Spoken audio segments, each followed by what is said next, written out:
सबसे मजबूत वकील बन के आपके बीच रहूंगा। ये आजमगढ़ के लोग आपको मुझे नहीं मालूम मेरी इस लड़ाई से मेरे साथ कौन मुझसे खुश होगा, कौन नाराज होगा, लेकिन मैं आज इस मौके पर कहना चाहता हूं और संकल्प लेना चाहता हूं आजमगढ़ के लोगों, आपके बीच जीवन में चाहे जितनी बड़ी चुनौतियां आ जाए, चाहे जितनी बड़ी ताकत सामने क्यों न खड़ी हो, लेकिन बाबा साहब के संविधान को बचाने के लिए, देश के लोकतंत्र को बचाने के लिए, हमारे पिछड़े दलित भाइयों के, आदिवासी भाइयों और मुसलमान भाइयों के, और जो हमारे जरूरतमंद और अगड़े भाई हैं, उन भाइयों के अगर मान सम्मान स्वाभिमान की कभी कोई लड़ाई आएगी तो आपका बेटा सबसे पहले सीना ला के लड़ने का काम करेगा। ये मैं आजमगढ़ के लोगों आपको यकीन दिलाना चाहता हूं साथियों। और ये बातें कोई आज में चुनाव की उम्मीदवारी के कारण आपके बीच नहीं कह रहा हूं। सदैव नेताजी के सानिध्य में रहते हुए लोकसभा में मुझे संघर्ष करने का बहुत सारा मौका मिला है, और जब कभी मौका मिला है तो मेरे आजमगढ़ के भाइयों, कम से कम आप फक्र महसूस कर सकते हो, आपका भाई कभी किसी तानाशाह से दबने का काम नहीं किया है। संघर्ष करो, बताओ मेरे साथियों कभी दबा हो। इसलिए आज मैं कहना चाहता हूं, देश की राजनीति में जो माननीय अखिलेश यादव जी ने लड़ाई छेड़ी है, कोई मामूली लड़ाई नहीं है। और आप सभी जानते हो, जब इस लड़ाई को जिस किसी ने छेड़ा, चाहे आजादी से पहले हमारे बाबा साहब भीमराव अम्बेडकर जी ने छेड़ा हो, चाहे सदैव नेताजी ने छेड़ा हो, कर्पूरी ठाकुर जी ने छेड़ा हो, मान्यवर काशीराम जी ने छेड़ा हो, आदरणीय लालू प्रसाद जी ने छेड़ा हो, जब किसी लोगों ने भी समाज के दबे कुचले शोषित पीड़ित लोगों की आवाज को छेड़ने का काम किया, आवाज को बुलंद करने का काम किया है, तो निश्चित तौर पे ये सामंती लोगों ने अन्याय अत्याचार में और षड्यंत्र में कभी कमी नहीं रखी मेरे साथियों। इसलिए मैं आज इस मौके पर अपने दलित भाइयों से, पिछड़े भाइयों से अपील करूंगा, इस लड़ाई को आपको लड़ना है और आपको जीतना है, और ये लड़ाई आपके हक की लड़ाई है साथियों। आज देश के अंदर चिंतन मंथन चल रहा है इस बात का कि देश में संविधान बचेगा कि नहीं बचेगा। मैं समझता हूं जो 2 चरणों का चुनाव हुआ है, उस चुनाव के वहां के जनमानस ने ये साबित कर दिया है कि बाबा साहब के संविधान को जो छेड़ने की कोशिश करेगा वो गद्दी से उतरने में समय उसको नहीं लगेगा। 2 चरणों का चुनाव साबित कर दिया है। आप बीजेपी वाले कहीं 400 पार की बातें नहीं कर रहे हैं, बताओ 400 पार की बातें नहीं हो रही हैं। और अभी निकलने दो तीसरे चरण का चुनाव 7 तारीख को।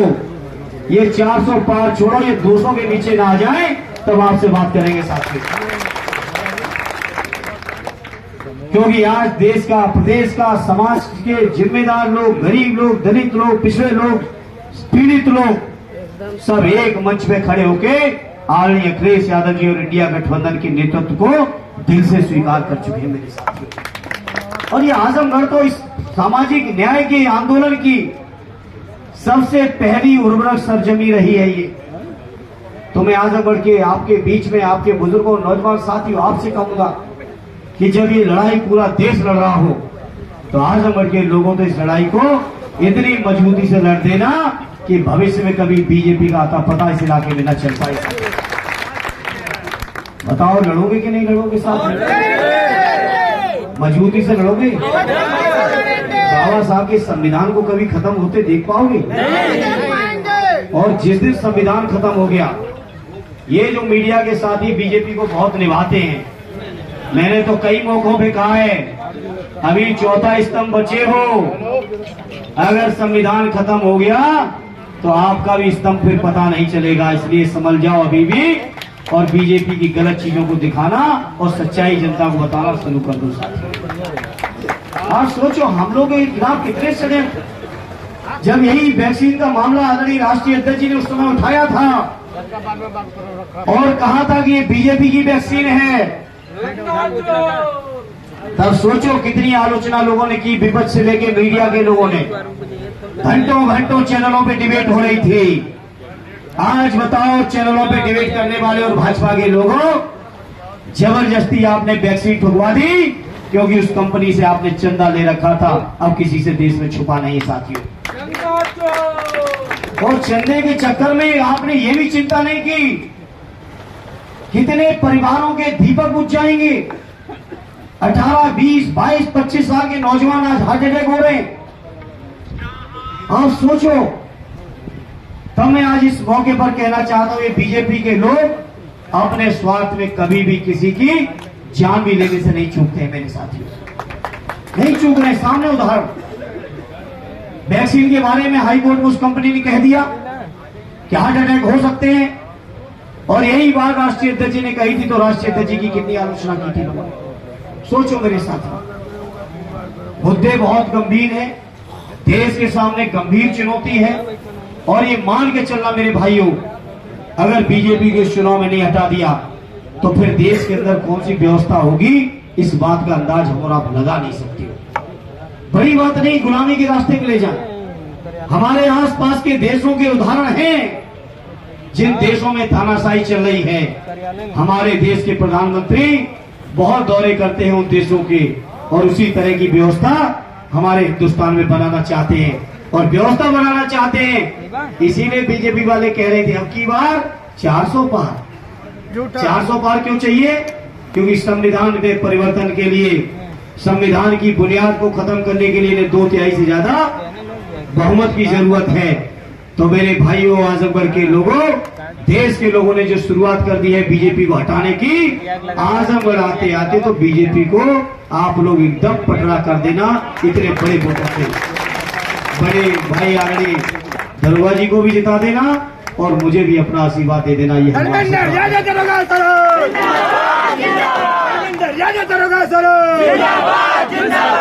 और जब जीत के जाएंगे हम लोग, तो दिल्ली में आदरणीय अखिलेश यादव जी के हाथों को मजबूत करेंगे, और माननीय अखिलेश यादव जी के हाथों को इतना मजबूत कर दो कि जब आदरणीय अखिलेश यादव जी दिल्ली की तरफ चले तो दिल्ली पे फिर उन्हीं की धमक दिखाई दे, किसी दूसरे की धमक न दिखाई।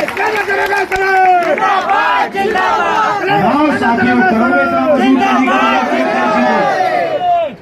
करोगे मजबूत करनी करोगे, इतना मजबूत कर दो कि माननीय अखिलेश जी की कलम में, उनके हाथों में इतनी ताकत आ जाए कि हमारे गरीब किसानों का कर्ज पूरी तरह से माफ करा दें। इतनी ताकत है। ये 16 लाख करोड़ जो धन्ना सेठों का माफ हुआ है, अगर इसका 1/10% भी 1/10 अगर केवल माफ हो जाए तो हमारा किसान एक भी कर्जदार देश में नहीं बचेगा। साथियों, यही बीजेपी वाले भाषण दिए थे कि किसानों की आमदनी दूनी करेंगे। सोचो, दिल्ली और आसपास करीब 700 किसानों की जानें चली गई, लेकिन आज तक न्यूनतम समर्थन मूल्य का कानून देश की सरकार ने नहीं बनाया। मेरे भाई, सोचो कैसी सरकार है। भाषण देते थे 2 करोड़ रोजगार हर साल।